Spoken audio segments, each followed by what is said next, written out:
सवाल आज मेरा आपसे यही है कि बहुत सारे लोग हैं जो बिज़नेस कर रहे हैं, जिन्होंने अभी अभी अपना बिज़नेस स्टार्ट किया है या फिर नौकरियां अभी अभी उन्होंने शुरू की है। लेकिन जैसे कि मैंने कहा कि बहुत सारे लोग हैं जो अपनी चीज़ों से सेटिस्फाइड नहीं हैं, बिज़नेस कर रहे हैं तो उनके मन में ये सवाल चल रहा है कि बिज़नेस हमारा चलेगा या नहीं चलेगा, या जो वो कर रहे हैं उसमें उनका मन नहीं लग रहा है। पहले तो ऐसा क्यों हो रहा है, और दूसरा कि आप कैसे ये बता सकते हैं कि किन्हें बिज़नेस करना चाहिए और किन्हें जॉब करनी चाहिए।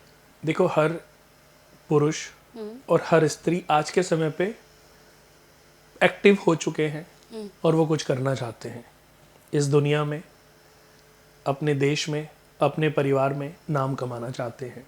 एजुकेशन जब कंप्लीट हो जाती है तो सबके मन में बस यही रहता है कि एक अच्छी सी जॉब लग जाए और अच्छे से सेट हो जाए, क्योंकि जब तक अच्छी जॉब नहीं लगेगी शादी के बारे में नहीं सोचेंगे। या आज ऐसी बहुत सारी फैमिली हैं जो अच्छा बिजनेस कर रही हैं, उनका बच्चा अच्छी एजुकेशन प्राप्त कर ले, अच्छी एजुकेशन पाने के बाद उनके बिजनेस को समझ ले और उसको आगे बढ़ाए। हर माता पिता इसी सपने के साथ अपने बच्चों को पाल पोस के बड़ा कर रहे हैं, पढ़ा रहे हैं और उनको ट्रैक पर लाने की कोशिश कर रहे हैं। पर मैं सभी उन माता पिताओं को कहना चाहूँगा कि आप अपने बच्चे की जन्म कुंडली के भाव पर गौर जरूर डालें। भाव यानी कि ये जो जन्म कुंडली में 12 खाने होते हैं ना, इनको भाव कहते हैं।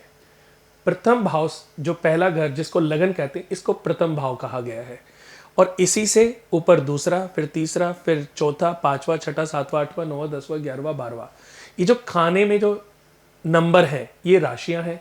पर लगन प्रथम भाव, और लगन से अपने राइट की तरफ पहला और लेफ्ट की तरफ 12वां, ये भाव है।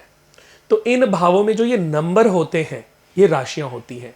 अगर किसी भाव में 1 नंबर है तो मेष लगन होगा, 5 नंबर है तो सिंह लगन होगा, 8 नंबर है तो वृश्चिक लगन होगा, 12 है तो मीन लगन होगा।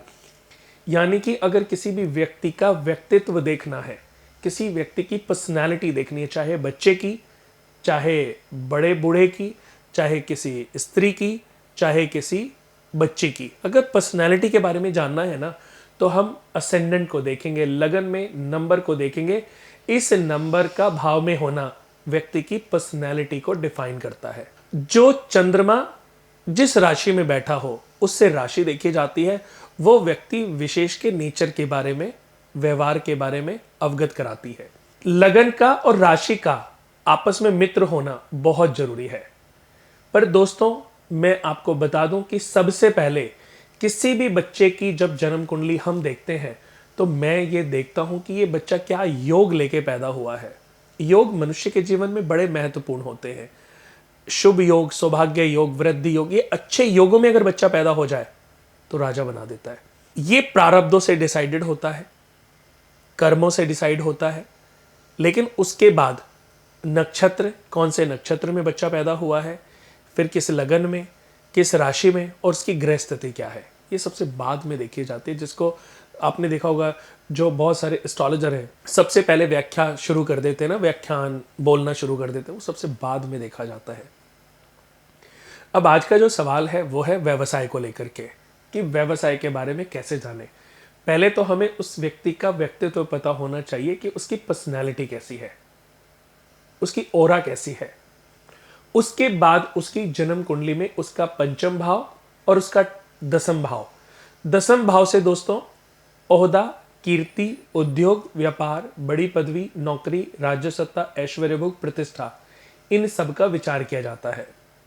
बड़े ध्यान देने वाली चीजें हैं जो शायद आपको, मुझे नहीं पता कि आपने ये पढ़ी हैं कि नहीं पढ़ी हैं, बट मैं जो आज आपको चीजें बताने जा रहा हूं, ये अगर आप एस्ट्रोलॉजी सीख रहे हैं तो ये बहुत महत्वपूर्ण है आप लोगों के लिए, क्योंकि ये आगे आने वाले समय में बहुत काम आएगी। आपने देखा होगा, एक व्यापार होता है जो पिता से पैतृक मिलता है, एक व्यापार होता है जो व्यक्ति खुद से खड़ा करता है। तो आपको मैं बता दूं कि ये दोनों अलग अलग भाव से देखे जाते हैं। अगर व्यक्ति का पिता से मिलने वाला व्यापार पर हम विचार करेंगे तो उसके लिए हम जन्म कुंडली के 10th भाव को देखेंगे। 10th भाव जो पितृ सुख और पितृ से मिलने वाली, पिता से मिलने वाली प्रॉपर्टी, जो पैतृक चला आ रहा, यानी कि दादा ने शुरू किया, परदादा ने शुरू किया और कई पीढ़ियां करे जा रही हैं उस बिजनेस को, वो 10th घर से ही देखा जाएगा। बड़े व्यापार, बहुत बड़ी बड़ी इंडस्ट्रियां जिसमें हजारों लोग काम करते हैं, वो 10th घर से ही देखी जाएगी। लेकिन शादी हुई, पापा नौकरी में थे, ऐसे भी तो आपने देखा होगा ना, बच्चे शादी होते ही बिजनेस में इन्वॉल्व हो जाते हैं। पहले नौकरी थी, बाद में वो बिजनेस में चले गए, या नौकरी के साथ साथ बिजनेस में चले गए। ऐसा होता है कि नहीं? तो ये हम किस भाव से विचार करते हैं? जन्म कुंडली के 7th हाउस से। ओहदा, कीर्ति, उद्योग, व्यापार, बड़ी पदवी, नौकरी, राज्य सत्ता, ऐश्वर्य, भोग, प्रतिष्ठा, हड्डियां, पीठ, पीठ में प्रॉब्लम होना, हड्डियों में प्रॉब्लम होना, घुटनों में प्रॉब्लम होना, 10th घर से देखा जाता है। 7th हाउस पति पत्नी के संबंधों का घर है। पुरुष के लिए उसकी स्त्री का और स्त्री के लिए उसके पति का भाव है 7th। बट इसके अलावा साझेदार, मृत्यु, गमन, व्यापार, धन का चोरी होना, धन का प्राप्ति होना, पैसे का खो जाना, पैसे का लॉस चले जाना, ये 7th हाउस से देखा जाता है।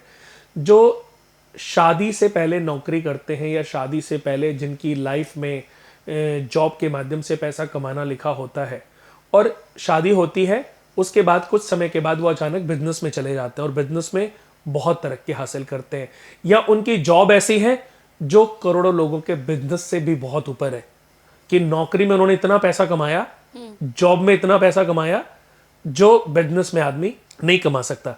जैसे सुंदर पिचाई, तो उनकी जॉब ऐसी है, उनकी इनकम ऐसी है, तो कितने करोड़ों लोगों के बिजनेस करने से भी इतनी इनकम उनको नहीं मिल रही होगी, और टेंशन फ्री। तो ऐसे पर अकेले सुंदर पिचाई नहीं है, और भी बहुत सारे दुनिया में लोग हैं जो जॉब पे हैं लेकिन कई बिजनेसों से बहुत ऊपर है, बट वो बिजनेस के मालिक नहीं है। जब मालिक चाहेगा तो उनको हटा सकता है, हालांकि उनको जरूरत होगी नहीं होगी अलग बात है, बट मालिक नहीं है, डिसीजन नहीं ले सकते। तो मैं यहां पर एक लाइन सुनाना चाहूंगा। जननी जने भाग्यवान, जननी जने भाग्यवान। भाग्यवान समझती हैं आप? जो भाग्य का राजा होता है। जननी जने भाग्यवान, और भाग्यवान के द्वार पड़े रहे विद्वान। यानी कि एक मां एक भाग्यवान बच्चे को जन्म देती है और उस बच्चे के द्वार पर पढ़े लिखे नौकरी करने के लिए लाइन लगा के खड़े होते हैं। धीरू भाई अंबानी जी की अगर मैं बात करूं तो उन्होंने एजुकेशन बहुत ज्यादा नहीं ली थी, लेकिन मास्टरमाइंड थे। मैंने ये भी सुना है कि शुरुआती समय में वो एक पेट्रोल पंप पे जॉब करते थे और उससे 75,000 करोड़ की प्रॉपर्टी बनाना, अपने बच्चों को देना, ये इतिहास है और ये युगों तक ये इतिहास बना रहेगा। आज दो चीजें होती हैं कि एक आदमी अपने कर्म करके, मेहनत करके, सत्कर्म करके राजा बन जाता है, और एक बच्चा अपने प्रारब्धों से उस घर में जन्म पा लेता है, तो राजा का बेटा तो राजा ही हुआ ना। बिल्कुल। तो मुकेश अंबानी जी के पिता ज्यादा अमीर थे कि धीरू भाई अंबानी जी के पिता ज्यादा अमीर थे? आप बताओ। धीरू भाई अंबानी के पिता?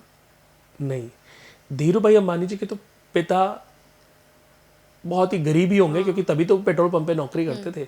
बट मुकेश अंबानी जी के पिता कौन थे? धीरू भाई अंबानी थे। तो मुकेश अंबानी के पिता ज्यादा अमीर हुए धीरू भाई अंबानी जी के पिता से। उसकी वजह कि उनके अपने कर्म थे, उन्होंने सिर्फ जन्म पाया और वो मालिक हो गए। मुकेश अंबानी जी के घर में 2 बच्चे पैदा हुए, एक बेटी ईशा, वो जन्म के साथ मालिक हो गए। अब उनके बच्चे जो जो जन्म लेगा वो तो मालिक ही हो गया ना। तो ये अपने प्रारब्धों के, पुण्य कर्मों का, अच्छे आचरण का फल है, जो कि ऐसे बहुत और लोगों को भी प्राप्त होता है। तो राजा बनने के लिए दोस्तों जरूरी नहीं कि एजुकेशन दी जाए, अच्छे कर्म भी काफी है।